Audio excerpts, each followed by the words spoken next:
Sir Greek பகுதியில் கள்ளத்தனமாக பாகிஸ்தான் ராணுவம் குவிப்பு. இந்தியா கடுமையான எச்சரிக்கை. ஏன் சார் கிரீக் பகுதி எப்போதும் இந்தியாவுக்கும் பாகிஸ்தானுக்கும் சர்ச்சைக்குரிய பகுதியாக இருக்கிறது? மும்பைக்கும் சார் கிரீக் பகுதிக்கும் என்ன தொடர்பு?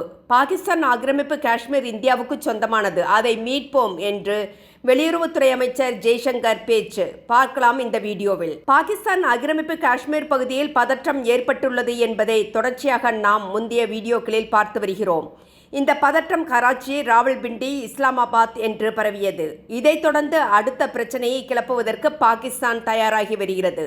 இதையடுத்து பாகிஸ்தானுக்கு இந்திய இராணுவ தளபதி, விமானப்படை தளபதி மற்றும் பாதுகாப்புத்துறை அமைச்சர் ராஜ்நாத் சிங் ஆகியோர் பகிரங்க எச்சரிக்கை விடுத்துள்ளனர். கராச்சியை ஏன் நாம் முக்கியமாக பார்க்க வேண்டும் என்றால், அங்குதான் இந்தியாவுக்கும் பாகிஸ்தானுக்கும் காலமாக சர் கிரீக் சர்ச்சை நீடித்து வருகிறது. தற்போது அங்கு பாகிஸ்தான் இராணுவ பலத்தை அதிகரித்து வருகிறது. இதனால் இந்திய தரப்பில் இருந்து கடும் எச்சரிக்கை விடப்பட்டுள்ளது. பாகிஸ்தான் ஆக்கிரமிப்பு காஷ்மீர் குறித்து பேசிய ஜெய்சங்கர், பாகிஸ்தான் ஆக்கிரமிப்பு காஷ்மீர் இந்தியாவுக்கு சொந்தமானது, அதை மீட்பதே இந்தியாவின் லட்சியம் என்றார். பாகிஸ்தானுக்கு இந்திய இராணுவ தளபதி ஜெனரல் உபேந்திர திவேதி விடுத்த எச்சரிக்கையில், உலக வரைபடத்தில் தனது இடத்தை தக்க வைத்துக் கொள்ள விரும்பினால் பயங்கரவாதத்தை ஆதரிப்பதை பாகிஸ்தான் நிறுத்திக் கொள்ள வேண்டும் என்று தெரிவித்துள்ளார். ராஜஸ்தானின் அனுப்கரில் இராணுவ வீரர்களிடம் ஜெனரல் திவேதி உரையாற்றினார். அப்போது ஆபரேஷன் சிந்தூரை விட இந்தியாவின் அடுத்த தாக்குதல் கடுமையாக இருக்கும்.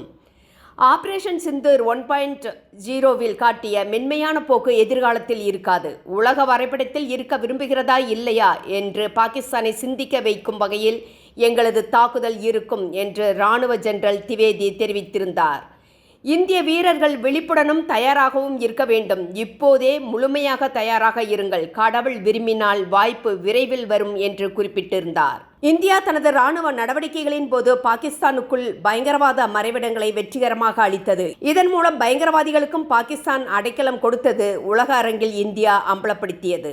இந்தியா தாக்குதலை நடத்தாமல் இருந்திருந்தால் இந்த மறைவிடங்களை உலக வரைபடத்தில் இருந்து பாகிஸ்தான் மறைத்திருக்கும். பாகிஸ்தானுக்குள் உள்ள 9 பயங்கரவாத முகாம்களை இந்தியா குறிவைத்தது. இவற்றில் 7 இராணுவத்தாலும் 2 விமானப்படையாலும் அளிக்கப்பட்டன. முன்னதாக பாகிஸ்தான் ஆக்கிரமிப்பு காஷ்மீரில் நடந்து வரும் கொந்தளிப்பு இஸ்லாமாபாத்தின் பல ஆண்டுகால சுரண்டல் மற்றும் அடக்குமுறையின் தவிர்க்க முடியாத விளைவு. பாகிஸ்தான் ஆக்கிரமிப்பு காஷ்மீர் இந்தியாவின் ஒருங்கிணைந்த பகுதி. ஆர்ப்பாட்டக்காரர்கள் மீதான ஒடுக்குமுறையை இந்தியா கண்டிக்கிறது.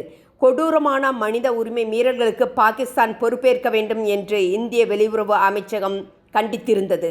விமானப்படை தளபதி ஏர் மார்ஷல் அமர்பிரீத் சிங் கூறுகையில், சிந்தூர் நடவடிக்கையின் போது இந்தியா F-16 மற்றும் J-17 ஜெட்கள் உட்பட உயர் தொழில்நுட்ப பாகிஸ்தான் போர் விமானங்களை சுட்டு வீழ்த்தியது. இந்திய போர் விமானங்களை சுட்டு வீழ்த்தியதாக பாகிஸ்தான் கூறுவது அத்தனையும் கட்டுக்கதை. பாகிஸ்தான் இதை நிரூபிக்க வேண்டும் என்றார்.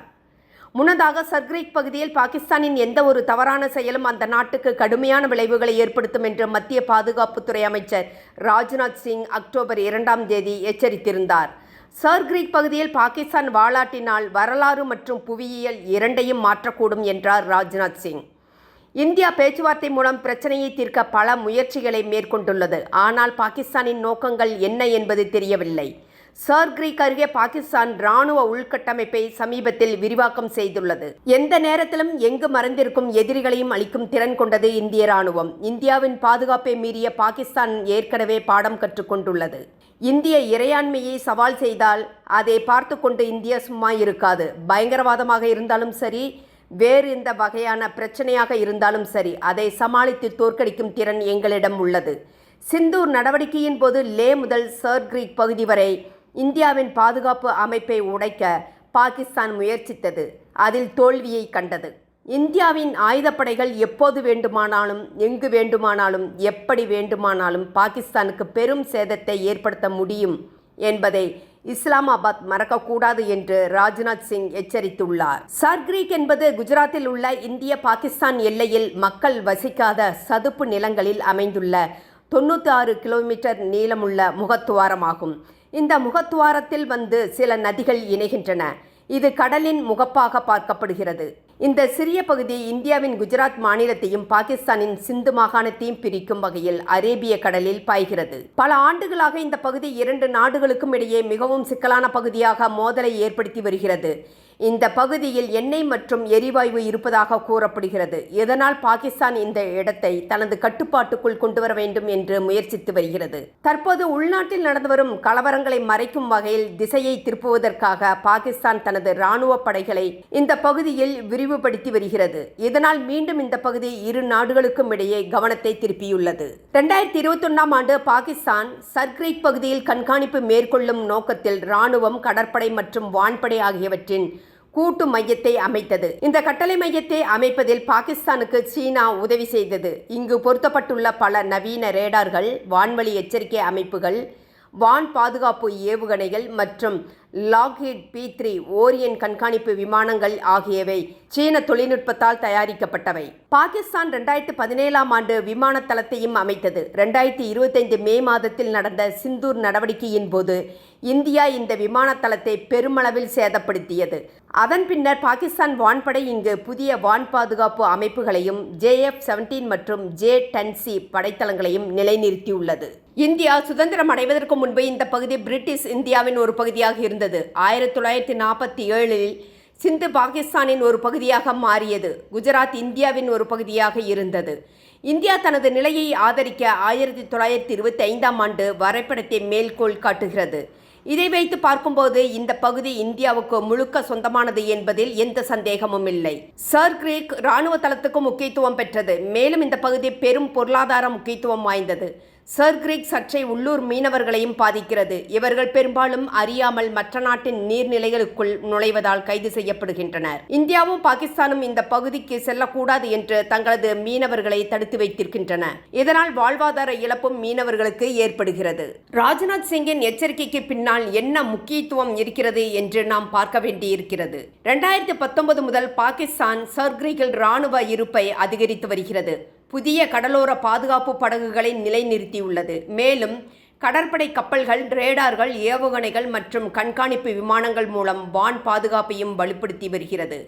இந்த பகுதியில் இருந்து 2008ஆம் ஆண்டில் மும்பையில் தாக்குதல் நடத்தப்பட்டது. இதன் காரணமாக இந்தியா இப்பகுதியில் அதிக கவனம் செலுத்தி வருகிறது.